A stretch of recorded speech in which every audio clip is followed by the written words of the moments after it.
Hi, everyone. Thank you for joining us. If you have a question for Coach, please raise your hand.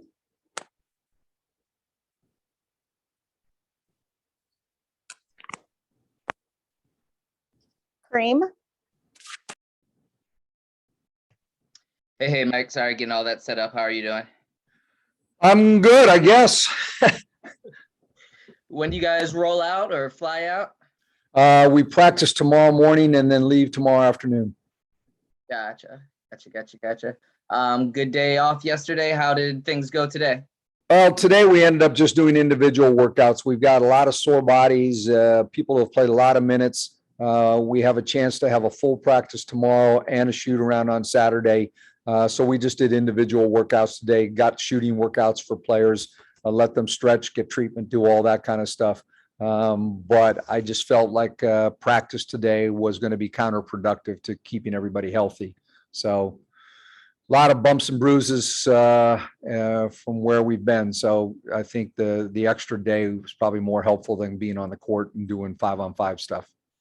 That's what I was going to ask. Much needed, considering it's basically been every other day for a week plus at this point. Yep, that was the biggest consideration. I had individual meetings with players. We had individual workouts, some different shooting things. A couple of ones that haven't played a lot of minutes or felt they needed more, played some 2-on-2 today, but nothing as a structured practice. Obviously, got to ask the update about Elena. How's she been feeling the last 2 days, I suppose?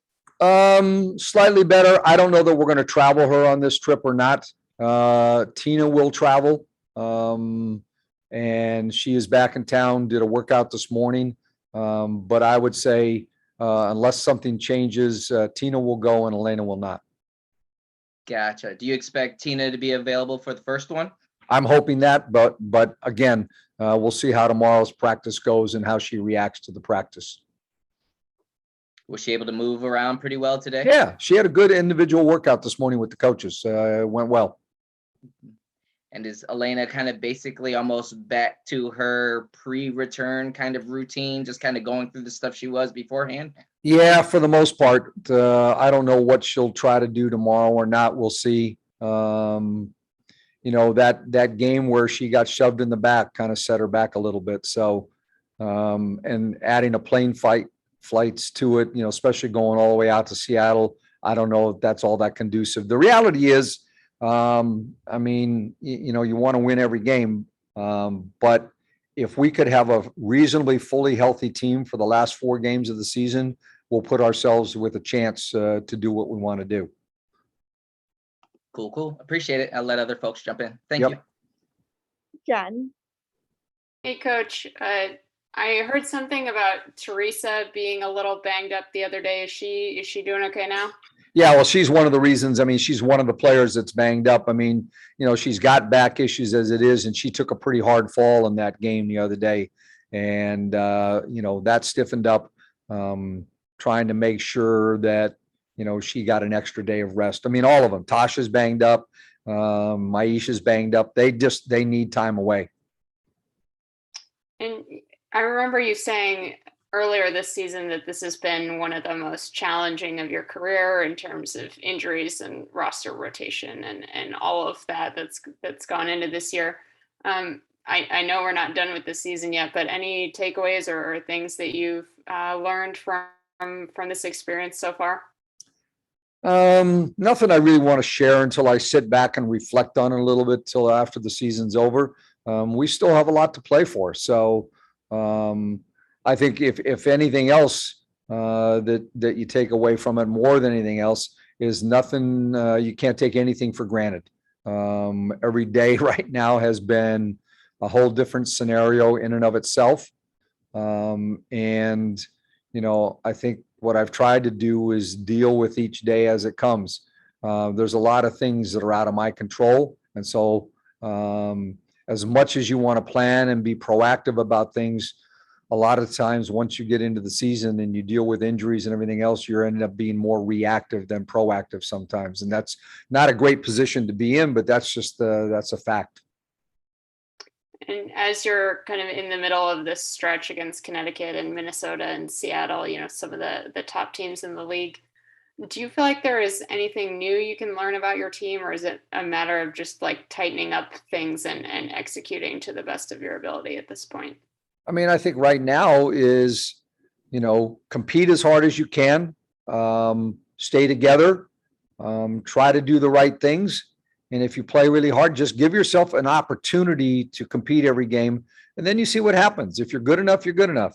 But you have to walk in the door every day, with kind of a chip on your shoulder, if you want to be successful. And then I think that was the message the last week or so, is that, there are things we can control and things we can't, but let's control the things that we can. And our attitude and how hard we play are things that we can control. And then just wanted to ask you about Toya a little bit. I know we talked about her earlier in the season, but lately over the Olympic break and since, what have you seen from her? Well, I'm seeing that she's not here. She's back in North Carolina. She left on Sunday, was not here for the game the other day. The doctors wanted her to be back there. Her due date is, I don't know, 17th or 18th of September. So wanted her to get back and get settled, situated. And her message to the team is keep playing long enough in the playoffs so I can get back. All right, I'll rephrase. How big of a hole does that leave for you all, and how do you kind of plan to compensate for that? Well, I don't know that you compensate. I mean, the fact of the matter is we have a staff that's really good. She's on Zoom calls with the staff. She's watching practices on, we have it set up for her to watch practices. She's texting with her post players on a regular basis. So, she's trying to stay as involved as she can. I mean, she hasn't been traveling on the road with us anyway, since the break. So that part's not new. It's just, it's difficult for her to be away. But, we miss her daily voice. Hopefully that she, in her individual conversations with players, that we can make up for some of that. And then last thing for me, I meant to ask you this sooner, but just curious, your reaction to Leilani hitting her 500th career three the other day, and kind of what that says about her longevity in the league. Well, obviously when you've played that long in the league and you've had success and you've been a part of winning teams, that's a great compliment to her. In addition to, all of her national team stuff. It's an important part of the game, making threes, and her contributions in that regard to our team has been terrific. I think one of the things you look for in players over the course of their career is consistency. And I think that says a lot about her in that regard, that, the best players are ones that, can bring you that same effort and energy and consistency to a part of their game every day. And that's been one of her calling cards. Thanks, Coach. Any other questions? I think that's it then, Coach. Okay, Thank thanks. you. We'll see you all tomorrow.